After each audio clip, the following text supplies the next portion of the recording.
इथे आढावा बैठक घेण्यात आलेली आहे। काय मागणी, शक्तीपीठाला विरोध काय आहे नेमका? कारण या शक्तीपीठ महामार्गाची मागणी कुणी केलेली नाही आहे।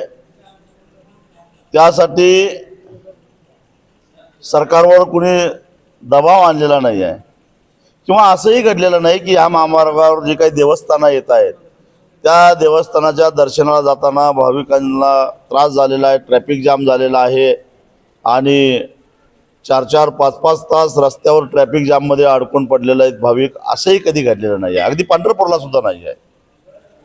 आणि मग असं असताना हा नव्यानं शक्तीपीठ महामार्ग बनवण्याची गरजच काय?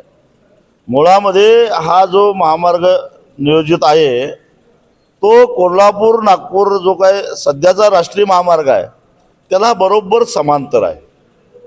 आणि त्या महामार्गाचं जर का राष्ट्रीय महामार्ग प्राधिकरणाकडून माहिती घेतली तर तो नुकताच बांधून पूर्ण झाला आहे, पण त्याच्यावर सुद्धा वाहतूक अतिशय तुरळक आहे।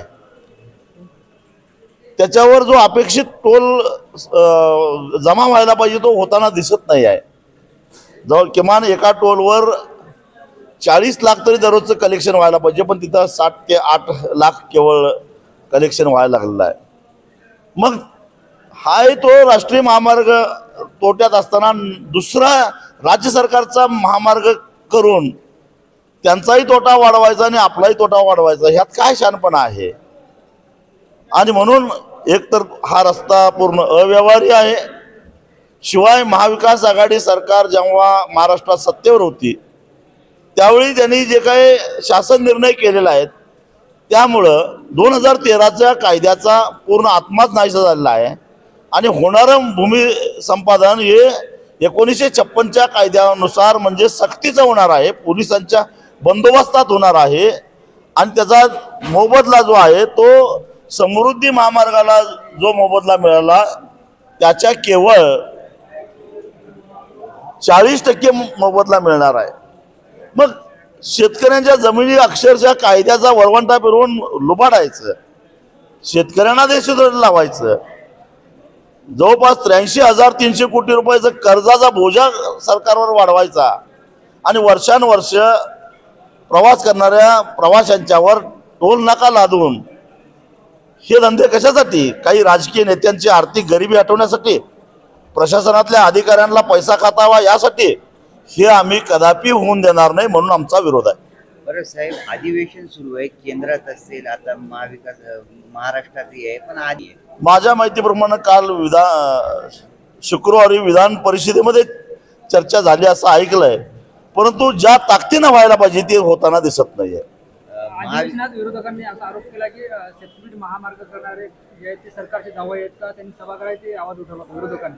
दुसरी गोष्ट अशी आहे की हसमुख चव्हाण विरोध केलाय, तिकडं कोल्हापुरात हसन मुश्रीफांनी विरोध केलाय, विरोधक विरोध करतात, सत्ताधारी विरोध करतात। माझा सर्वपक्षीय राजकीय नेत्यांच्या भूमिकेबद्दलच संशय आहे माझ्या मनामध्ये, कारण आता सध्या स्थगित केल्याचं नाटक करून 2-3 महिने काढतील, परंतु ऑक्टोबरच्या विधानसभेच्या निवडणुका झाल्या तर कुठल्याही आघाडीचं सरकार येवो पुन्हा बळाचा वापर करून शक्तीपीठ करण्याचा प्रयत्न होणार, ही काळ्या दगडावरची रेघ आहे। आणि त्यामुळे या राजकीय नेत्यांच्यावर आमचा विश्वास राहिलेला नाही। शेतकऱ्यांनी लढूनच आता हा रस्ता वाचवला पाहिजे आणि आपली जमीन वाचवली पाहिजे। स्वाभिमानीची पुढची भूमिका काय असणार आहे? आम्ही हा रस्ता होऊन देणार नाही साहेब। आता विधानसभेसाठी स्वाभिमानी तिला झालेल्या राज्य कार्यकारिणीमध्ये आम्ही 30 ते 35 जागा लढवू शकतो असं एकूणच आमचा निर्णय झालेला आहे, परंतु त्या स्वतंत्र लढायच्या का आघाडीतून लढवायच्या याचा निर्णय आमचा झालेला नाही आहे। आम्हाला निर्णय घ्यायची गडबडही नाही, योग्य वेळी आम्ही तो निर्णय घेऊ। आरक्षणाबाबत सरकार चांगलं हुरकळून निघालेलं आहे, जरांगी असो की हाकी असो, याच्यात काय निर्माण करायचं आणि त्यात गुंतून पडायचं। पण दुर्दैवाची गोष्ट आहे की या आरक्षणाच्या वादामध्ये मूलभूत प्रश्न जे आहेत ते बाजूला पडतायत। एबीपी माझा, उघडा डोळे बघा नीट।